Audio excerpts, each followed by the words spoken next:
Om Namo Bhagavate Vasudevaya. Om Namo Bhagavate Vasudevaya. Narayanam Namaskritya Naram Chaiva Narottamam Devim Saraswatim Vyasam Tato Jayamudire Nashtavrayeshu Bhadreshu Nityam Bhagavata Sevaya Bhagavati Uttam Shloke Bhakti Bhavati Nashtiki. So today we're going to start 8th chapter of Bhagavad Gita entitled Attaining the Supreme.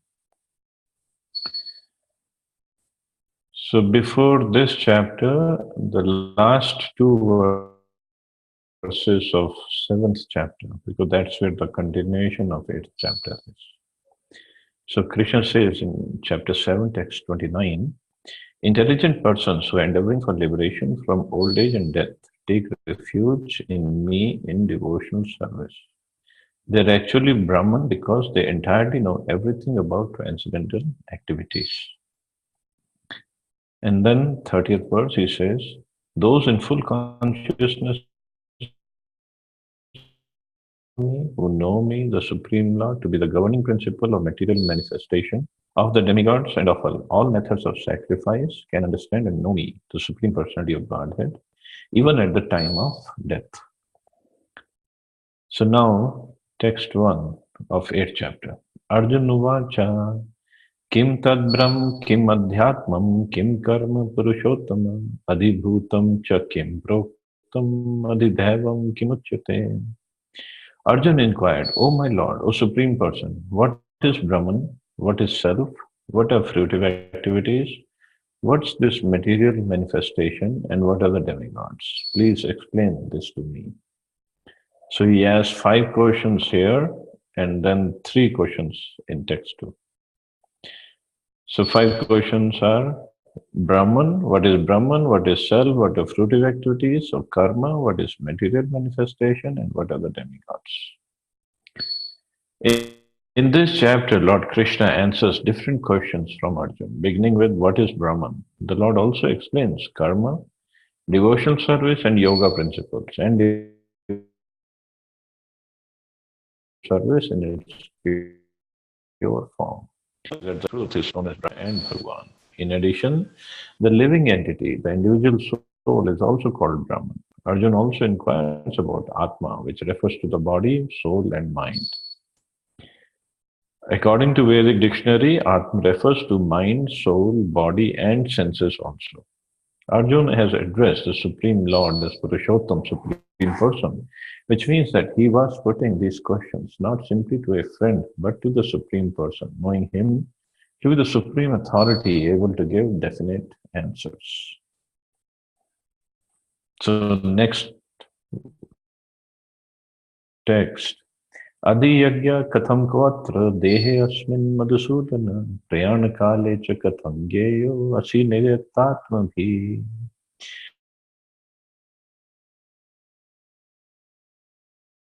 Of sacrifice and how does those devotion at the time of death.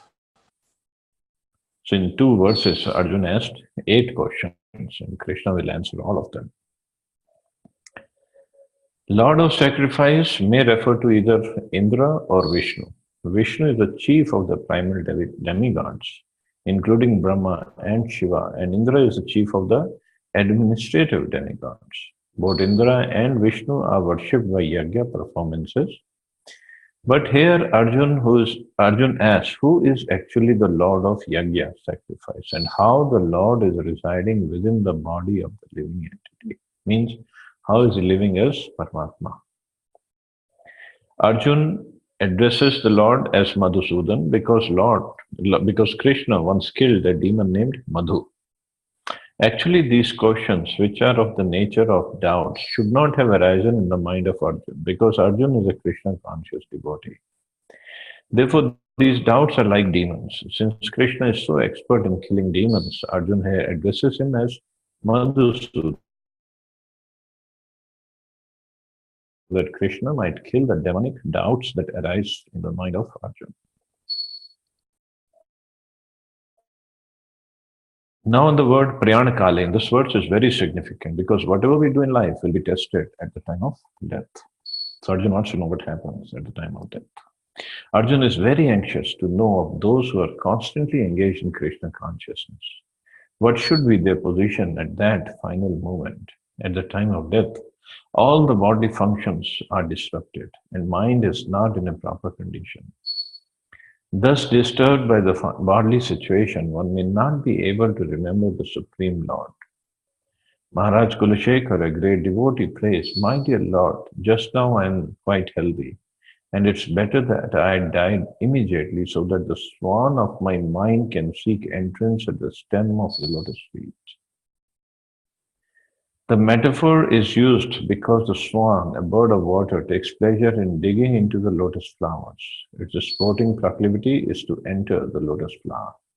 Maharaj Kulashekar says to the Lord, "Now my mind is undisturbed and I am quite healthy. If I die immediately thinking of your lotus feet, then I am sure that by performance of your devotion service will become perfect. But if have to wait for my natural death, then I do not know what will happen because at the time the bodily functions will be disrupted, my throat will be choked up, and I do not know whether I shall be able to chant your name. Better let me die immediately." Arjun questions how a person can fix his mind on Krishna's lotus feet at such a time. So these are different questions of Arjun, but actually Arjun is not asking for himself because he's a pure devotee, completely Krishna conscious. Recording stopped. He's asking this, and he's asking for us because he knows that the people in general won't be able to remember Krishna. So how to do that? Text 3.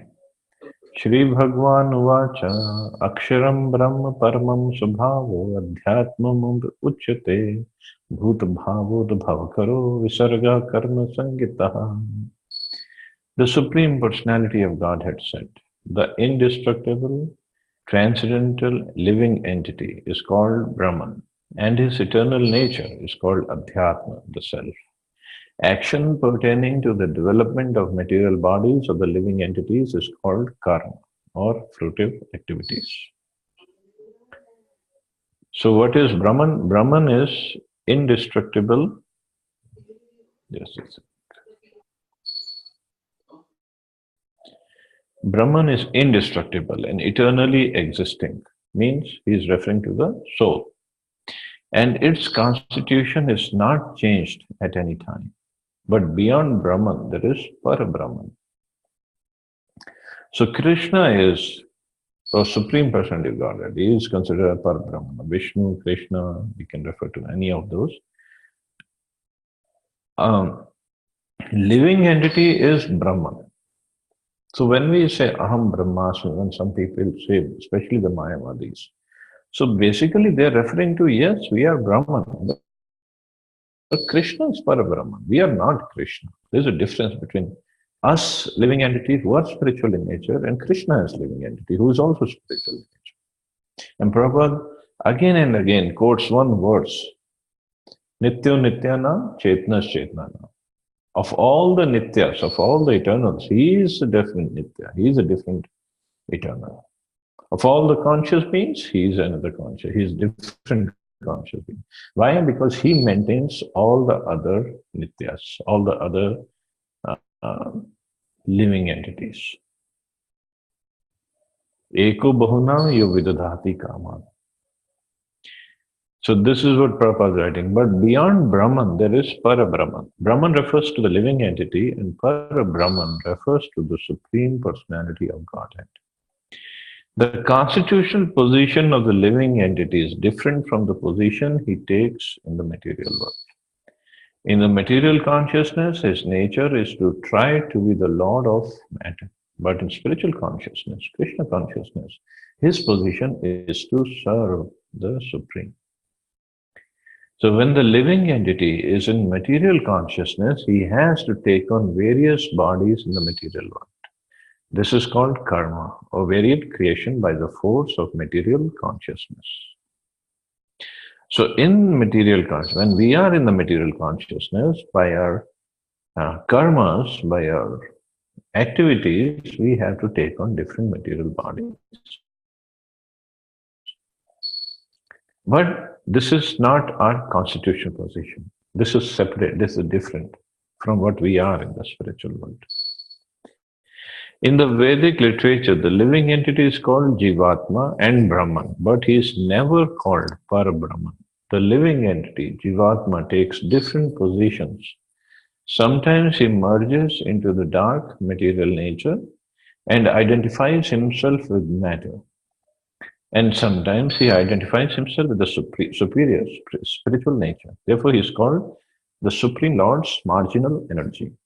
So sometimes we are under the material energy of Lord, external energy, or sometimes we are under the internal energy or the superior energy. That's why we call marginal or tatastha Shakti. Sometimes we are here and sometimes we are there. According to his identification with material or spiritual nature, he receives a material or spiritual.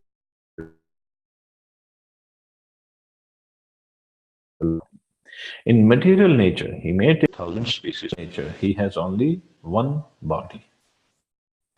So that body, so in material nature, he gets 8,400,000 species of life based on, of course, the material body is all made of earth, water, fire, air, ether, mind, intelligence, also ego.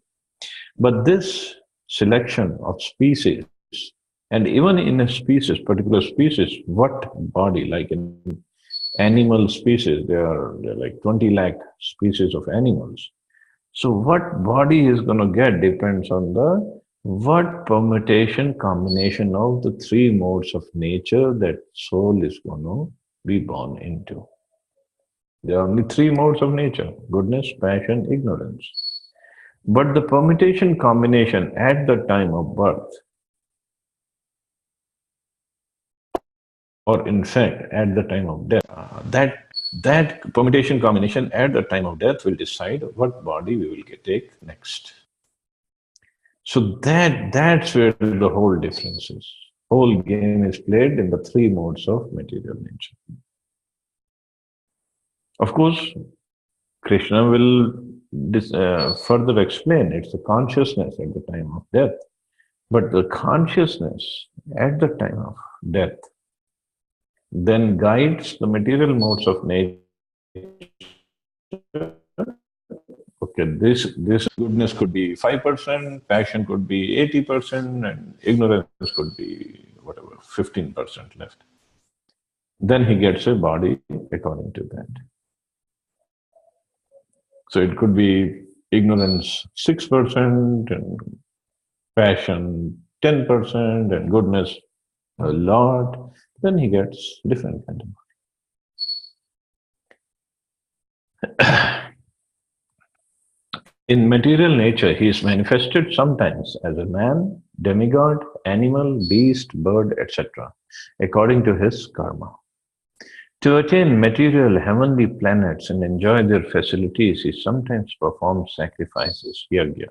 But when his merit is exhausted, he returns to earth again in the form of a man. This process is called karma. Okay, so that was the material body, but spiritual body is only made of Sat, Chit, and Ananda, and the consciousness is complete, pure Krishna consciousness. There is no difference. Now, the only difference in the consciousness in the spiritual world is in what mood or in what rasa one is going to serve Krishna. They all are pure Krishna conscious, but then the variegatedness is in what mood one is going to serve Krishna. They're like 5 primary and 7 secondary modes. So one will be reinstated back in his spiritual position when one gets purified. But so it's 12 categories, 5 primary, 7 secondary. But, and here in material world, we see 8,400,000. But in the spiritual world, there are innumerable varieties. Just in 5 primary and 7 secondary rasas. Because Krishna is infinite and his pleasure is infinite, his devotees are infinite. So everybody, it is said that every single jiva has his unique relationship with Krishna. That's spiritual world. It's not like, okay, vatsalya ras, parental affection, and everybody will be same. No, everybody will be unique or is unique.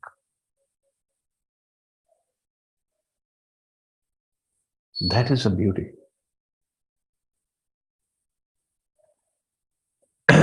And now, okay, Prabhupada then writes, to attain material heavenly planets and enjoy the facilities, he sometimes performs sacrifices, yajna. But when his merit is exhausted, he returns to earth again in the form of a man. This process is called karma. Actually, here Prabhupada says he returns in the form of a man, but Video stopped. video is going. I don't know what's happening.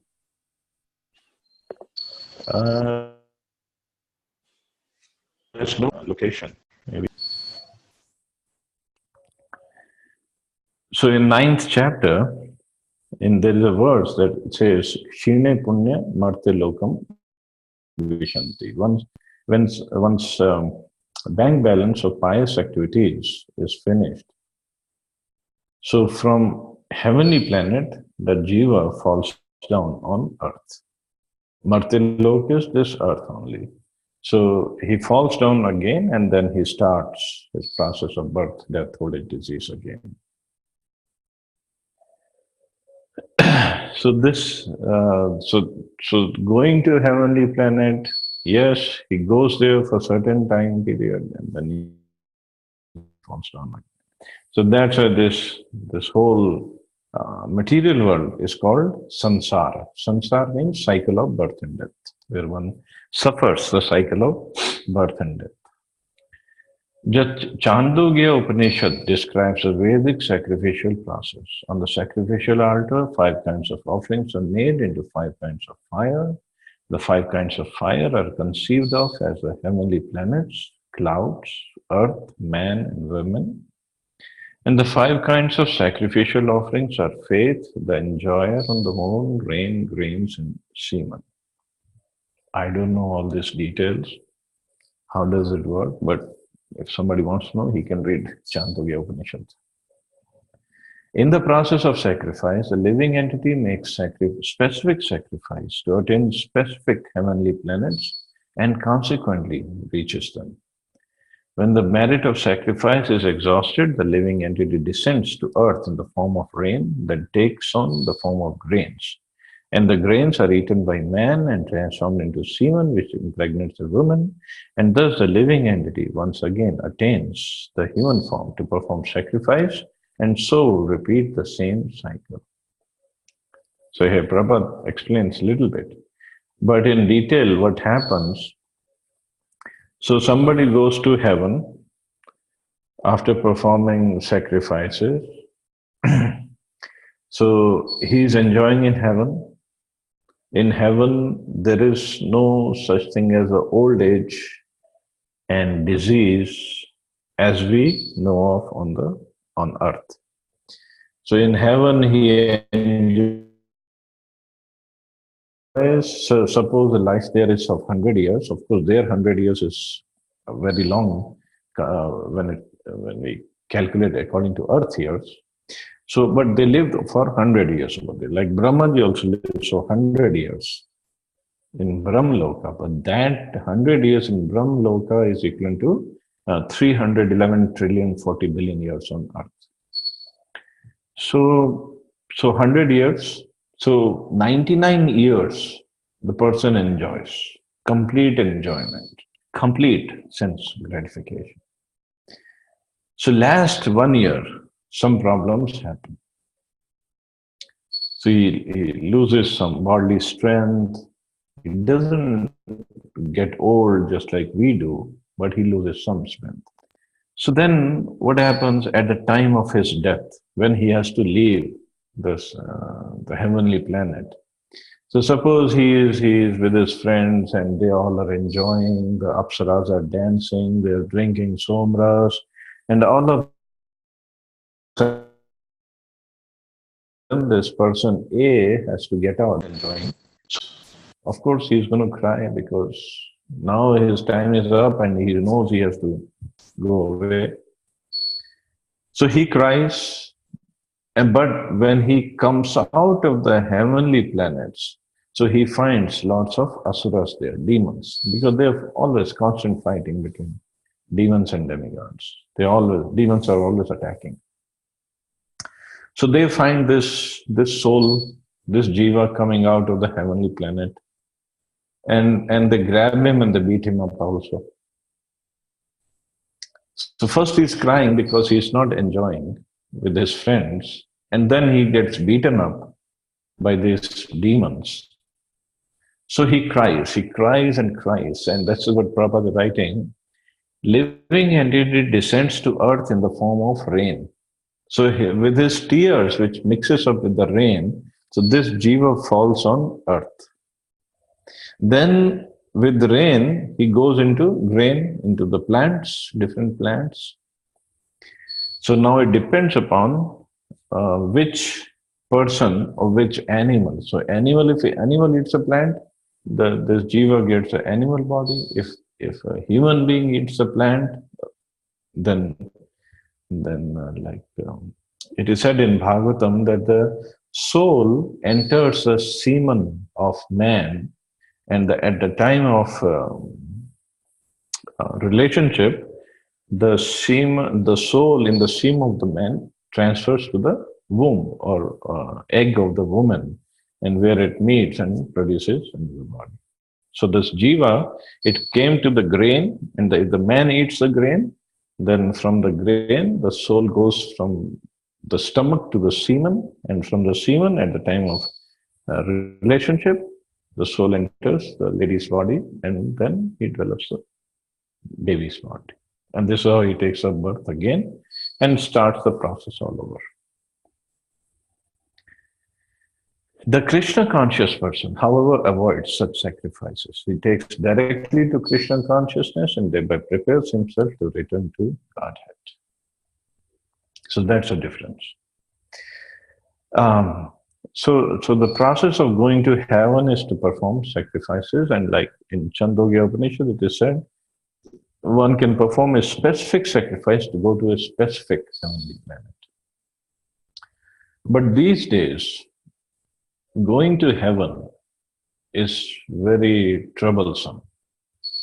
This is the current news, latest news. Why? Because the minimum life on heaven, as we calculate with the earth, is 10,000 years. The closest heavenly planet to earth, if we calculate the life there, it is 10,000 years. If we calculate by earth years, over there it's 100 years, but on earth, 10,000 years will pass before the person comes back. So problem is, Chaitanya Mahaprabhu has blessed 10,000 years on earth, out of which 500 years have already passed. So only 9,500 more years left. So if we go to heaven now, and we come back after 10,000 years, then means no more devotional movement, no more Gangaji will also go away, Yamunaji will go away, Govardhan, Vrindavan, they all will unmanifest. So now if you go to heaven and come back, then it's going to be a bigger problem. So better not think of going to heaven. So better, even if it takes 1 or 2 more lifetimes, better We should better try to go back home, back to God, to the spiritual world. Otherwise, it's going to be more problem. Impersonalist commentators on the Bhagavad Gita unreasonably assume that Brahman takes the form of a jiva in the material world. And to substantiate this, they refer to chapter 15, verse 7 of the Gita. But in this verse, the Lord also speaks of the living entity as an eternal fragment of myself. The fragment of God, the living entity, may fall down into the material world, but the Supreme Lord Achyuta never falls down. Therefore, this assumption that the Supreme Brahman assumes the role of a jiva is not acceptable. So this is what Mayavadi, they have their own commentaries, and it really doesn't make sense. It's important to remember that in the Vedic literature, Brahman, the living entity, is distinguished from Parabrahman, the Supreme Lord. So Krishna further says, text 4, Adibhutam ksharo bhava purushashchadi devatam adiyagyo aham evatra dehe dehe bhritam varaha. O best of the embodied beings, the physical nature, which is constantly changing, is called Adhibhuta, the material manifestation. The universal form of the Lord, which includes all the demigods, like those of the sun and moon, is called Adhideva. And I, the Supreme Lord, represented as a super soul in the heart of every embodied being, am called Adhi Yagya, the Lord of Sacrifice. The physical bodies generally pass through 6 stages. They're born, they grow, they remain for some duration, they produce some byproducts, they dwindle, and then they vanish. This physical nature is called Adhibhuta. So Adhi means under, like Adhyaksh. There's a word called Adhyaksh. Adhyaksh means 2 words are there, Adhi, Aksha. Aksha means eyes. So Adhyaksh means under whose eyes everything happens, or under whose command everything happens, or who controls everything that is under his eyes. So that is Adhyaksh. So similarly, Adhibhuta. Adhibhuta means the material body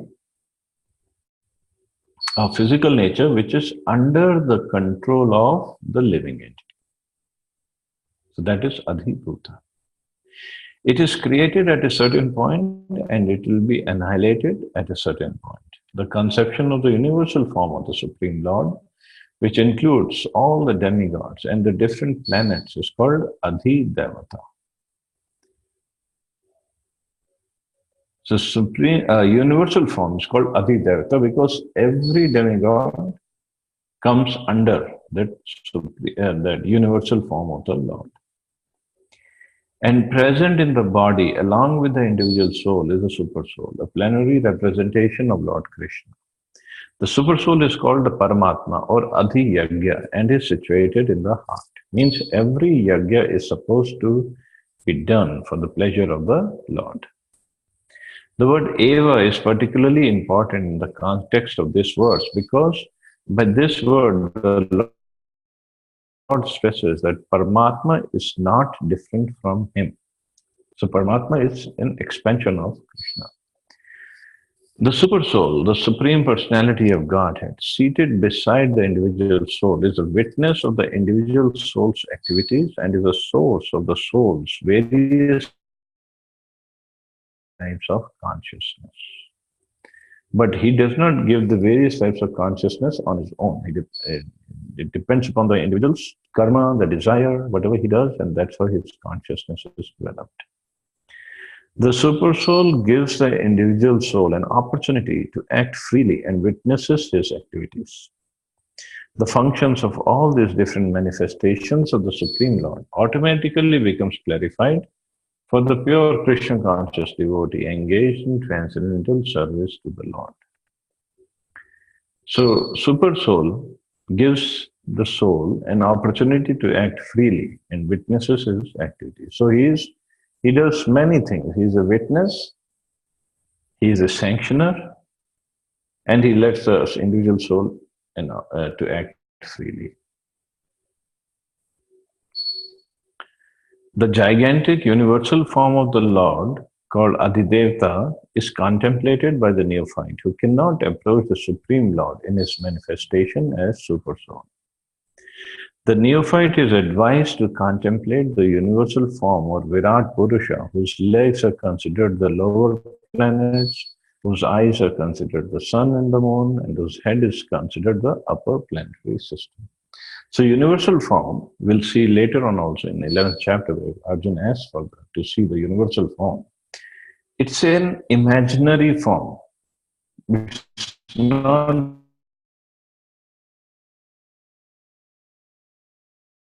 form, but it is shown to neophytes and to contemplate Supreme Lord as Krishna, as a small or as an individual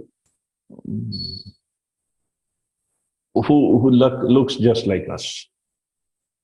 So they cannot understand. So that's why this they are very much okay or comfortable with universal form, Virat Purusha. So let them start that way. And also in Virat Rupa, Virat Purusha, it is said that all the demigods are part of that Virat Purusha form of the Lord. So all the demigods they come under that form. So that's why it's called Adhi Devata. Means all the demigods they are under or they are included in that Virat Rupa. Text 5. Now, like Arjun had asked, how to attain, what happens at the time of death. Antakale cha mameva smaran muktva kalevaram yah prayati swamadbhavam yati nasti atra sanshaya.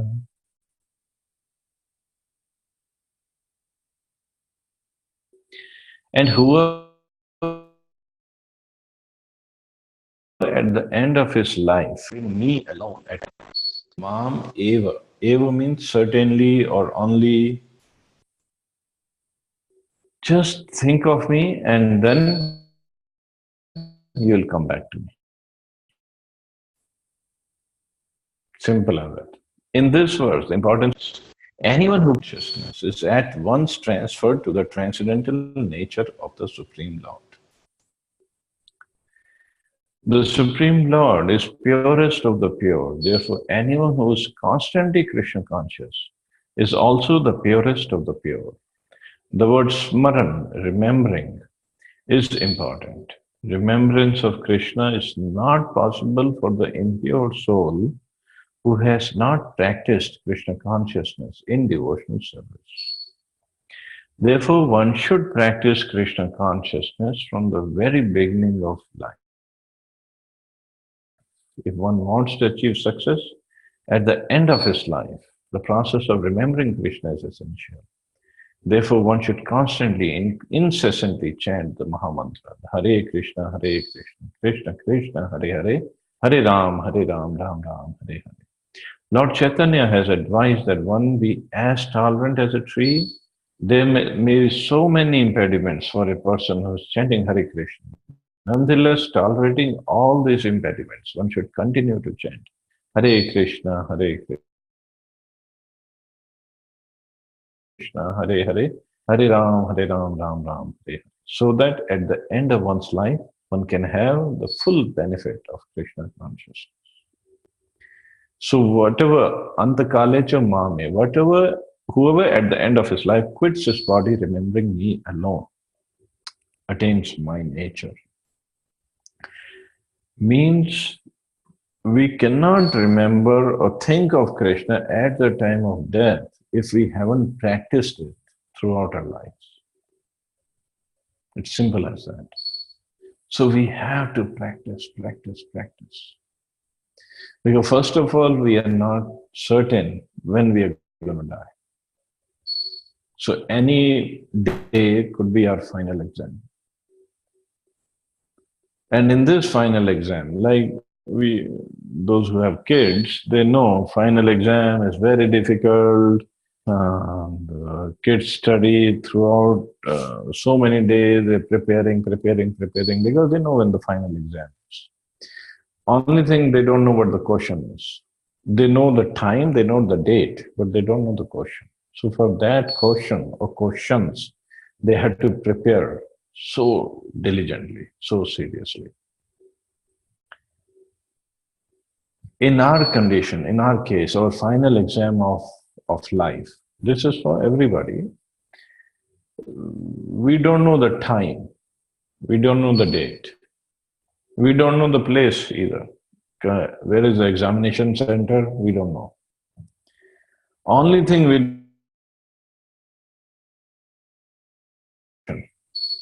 the question is whether we remembered Krishna at the time of death. That's it. If the student, they don't know the question, but they know the time and the place where the exam is going to be. They prepare so hard. So how hard we should prepare for our final exam, because it could be any day.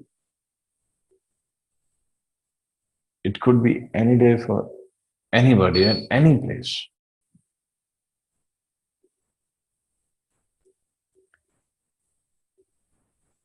And this is what Krishna is saying at the end of his life, if he remembers me, and that remembrance cannot happen if we haven't practiced it thoroughly for the rest of our lives. And that practice has to be very nicely done, very perfectly done. In fact, this is the 8th chapter. Now, the 10th chapter, Krishna says, if somebody is devoted to me, I give him the intelligence by which he comes to me. So we do our part. Now, in the exam, in this exam, some cheating is also allowed. Krishna allows that cheating. What is the cheating? Devotees can help somebody who's leaving the body. They can do kirtan, they can sit with him, do kirtan.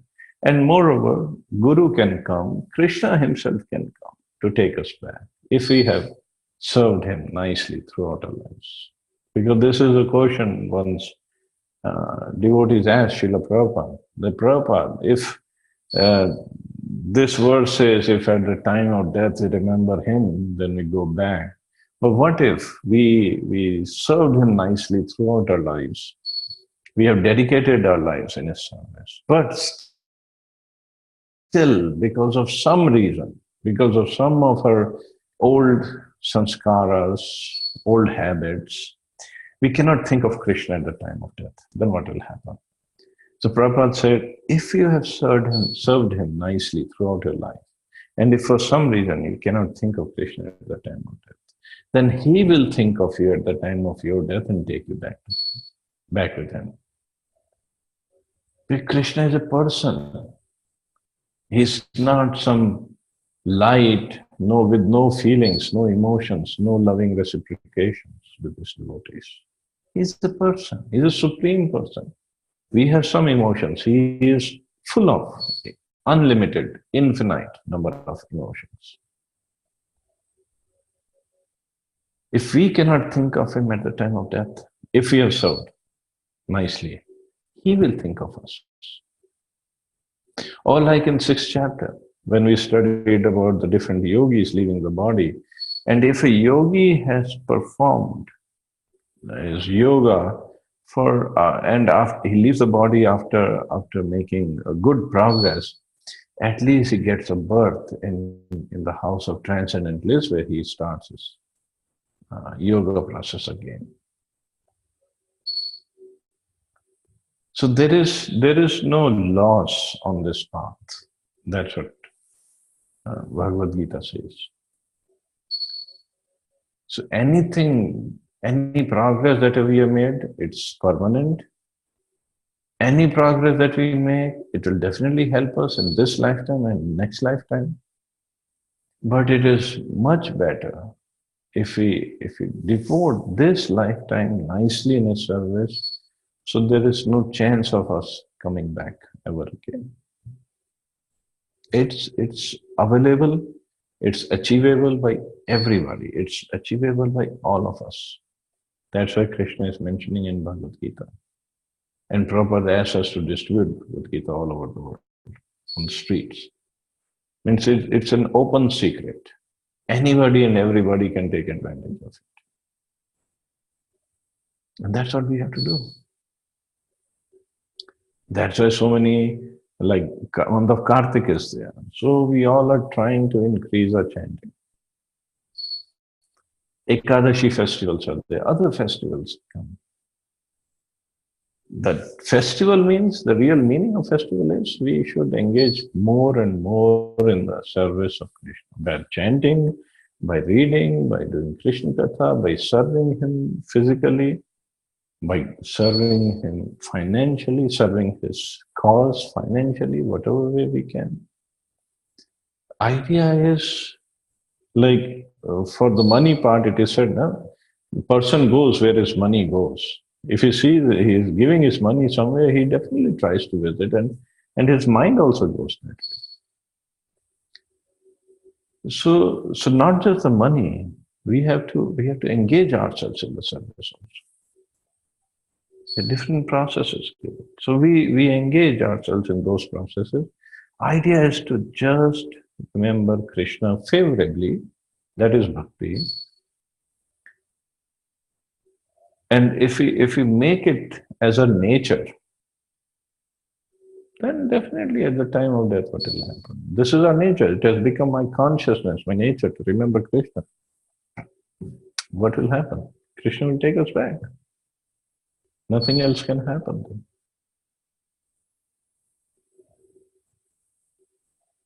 So this process is very important, very sublime, very simple, but very sublime. And that's all we have to do.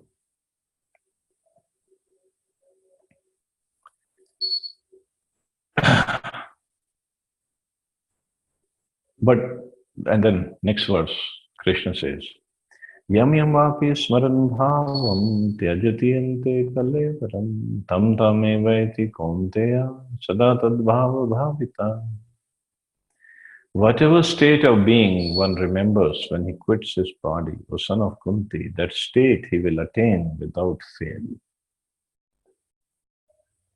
So if one thinks of me, Krishna says, he'll come back to me. But whatever state, and this state doesn't mean a passing thought at the time of death. This state actually means a consciousness, whatever consciousness we have developed. And actually, it is also said, our next body is decided while we are still in this body. Why? How? Why? Because that consciousness is what we have started to develop in this body. And according to the consciousness, at the time of death, that is the body we are going to get next. So the idea is to purify our consciousness. The idea is to become Krishna conscious. That we should do our bhakti in such a way, it becomes my nature, becomes my consciousness. It's not like, Are kitna, kitna, are. We should not chant like that. It is not going to have a very convincing effect on our chitta, on our consciousness. So whatever we do, we have to do it so nicely, so diligently, so sincerely. It changes me inside out. Bhakti actually means transformation of heart. Transformation of heart means what? Means our heart was like a stone, like a rock, like hard as rock before. So bhakti is making it soft. By bhakti process, we're making it soft. We are making it, making a nature to love people, to serve people. So that's all qualification, symptoms of bhakti. We never liked Krishna Katha, or we liked little bit Krishna Katha and more the other Katha. Now we are enjoying, now we are loving Krishna Katha. So that means the heart is getting transformed. How many of us could sit down at one place and chant same name for hour, hour and a half, or 2 hours straight? But now, after practicing again and again and again and again, we can sit down at one place and we can at least chant. We can, if even if we are not chanting with full sincerity or full concentration, still we are trying. We are struggling. It is struggle, but we are trying. We are trying. And now look at the score of everybody. Everybody is chanting much more than 16 rounds. The heart is getting transformed, but we have to transform it more. We have to make us more humble. Like Prabhupada quotes that words of Chaitanya Mahaprabhu, Trinada Peshuni Chena Taroriva Sahirstana. Of course, these qualities will develop by chanting, by bhakti, all the good qualities develop. But at the same time, we have to cultivate those qualities also. We have to work on those qualities. While chanting, there should be constant thought being in our mind that I am a devotee of Krishna. I am a servant of Radha and Krishna. I'm here to serve Radha and Krishna. And not just Radha and Krishna, I am here to serve their devotees. I am there to serve his creation. So this is my position. So when that thought will be there in our heart, in our mind, it will manifest. It will definitely manifest. So chanting should not be just a passive, mechanical chanting. It should be active chanting. When we are asking for service, Hare Krishna Mahamantra means we are asking for divine service from Radha and Krishna. We start contemplating, I am a servant of Krishna. It's not that I will become a servant of Krishna. Jivera Swarupa Krishna Nitya Das. I am a servant of Krishna. Of course, I've forgotten that I'm servant of Krishna. That's why I'm serving Maya. But while chanting or throughout the day, we can contemplate, we can stress on this thing. I am a servant of Krishna and I'm here to serve Krishna. I'm here to serve Krishna's devotees. So that thought will manifest. Like we are chanting, we are asking for Radha and Krishna service, that thought will also manifest. Krishna will give us his service. But to do that service properly, we have to actively work on that thought process. So Prabhupada writing, the process of changing one's nature at the critical moment of death is here explained. Person who at the end of his life quits his body thinking of Krishna attains a transcendental nature of the Supreme Lord. But it's not true that a person who thinks of something other than Krishna attains the same transcendental state. This is a point we should note very carefully. How can one die in the proper state of mind? Maharaj Bharat, although a great personality, thought of a deer at the end of his life. And so in his next life, he was transferred into the body of a deer. So he didn't just think of deer at the last moment of his life. Actually, when he found that baby afterwards, whenever he would sit down to meditate, he would always think of that deer.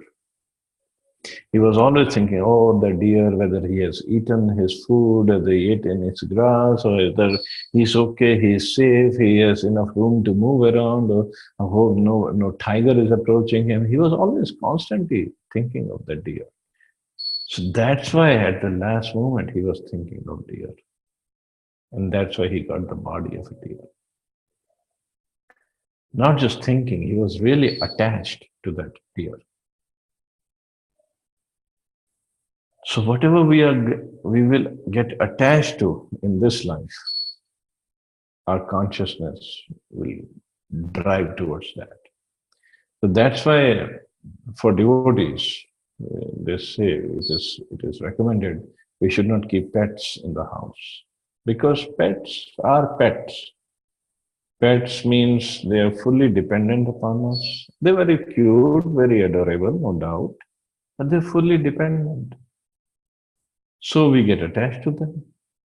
And what will happen if we get so attached that when we leave our body, we think of that cat or dog or parrot or whatever pet we have.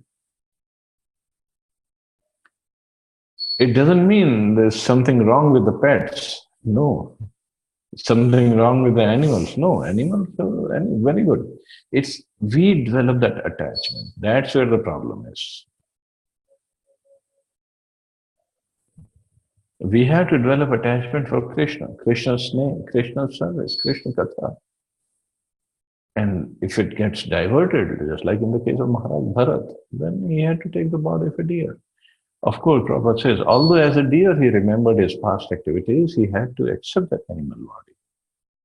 Of course, one's thoughts during the course of one's life accumulate to influence one's thoughts at the moment of death. So this life creates one's next life. If in one's present life one lives in the mode of goodness and always thinks of Krishna, it is possible for one to remember Krishna at the end of one's life. That will help one be transferred to the transcendental nature of Krishna.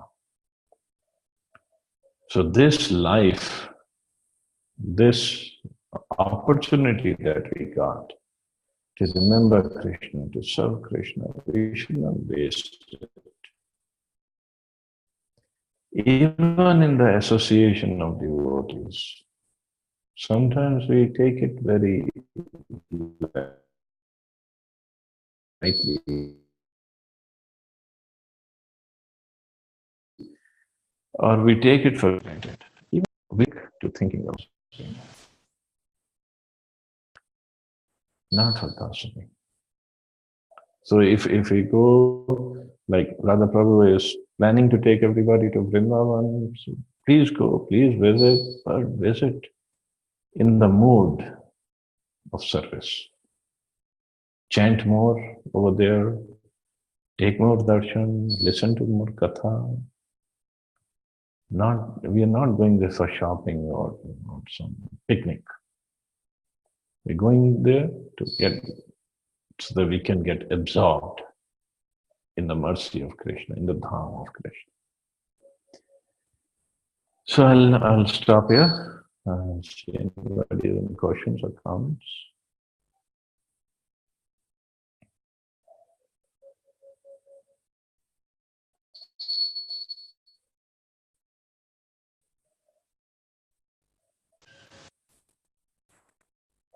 Hare Krishna, Prabhuji.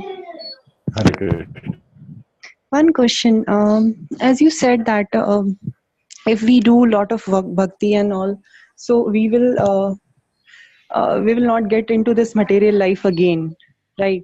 But my concern is that why to live? You only said that if we go to no, if we go to swarg, then we will not get, this is not right time to go to swarg.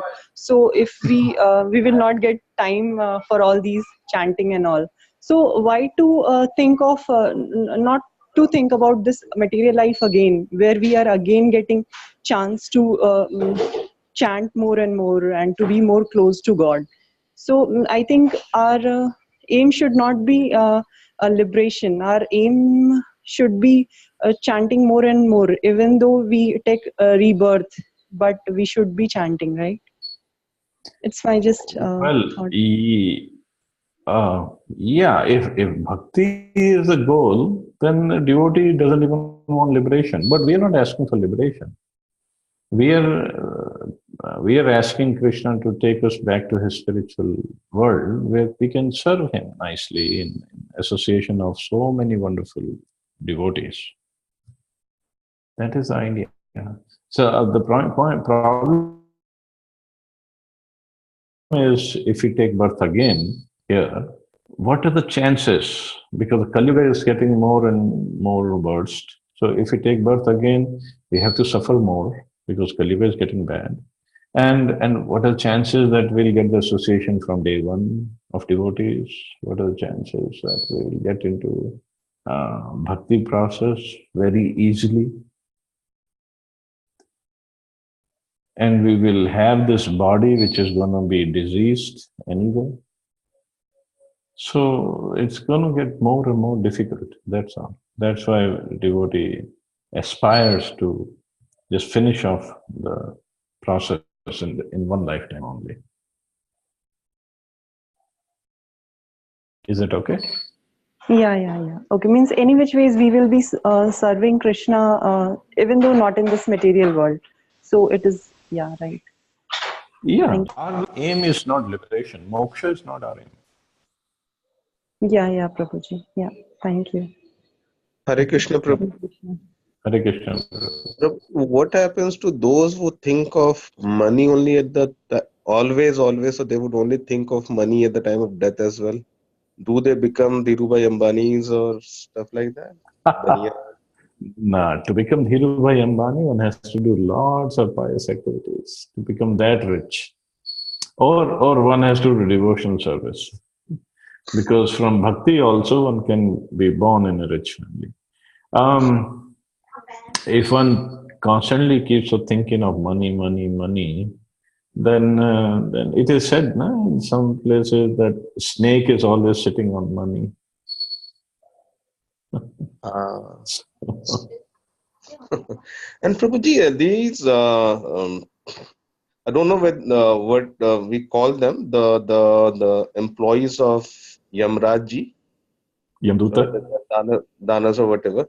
So what is their status then? In fact, because one is, yes, they are serving Yamraji, who is himself Mahabhagavat, or I mean devotee of the Lord.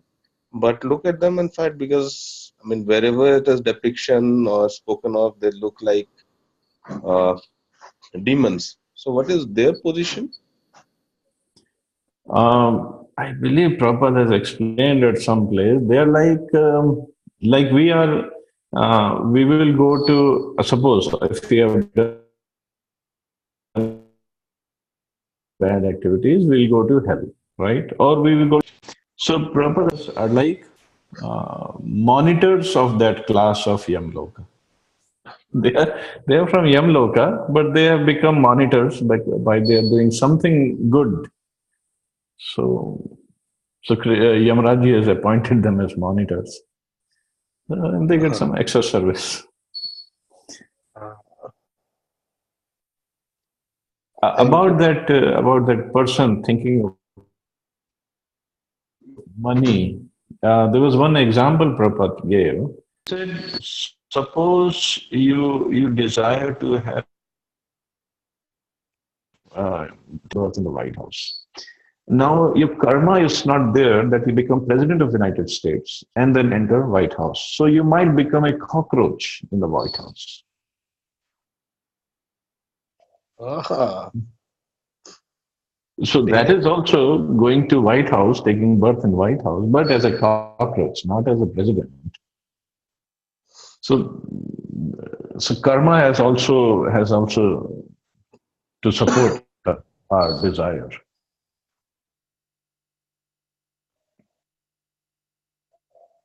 thank you, Prabhuji. Okay, Thank you so thank you. much for that explanation. Now, eagerly waiting for Radha Prabhuji to announce the date so that we can see how we all can tag along. I think it will be like 17th or 18th November.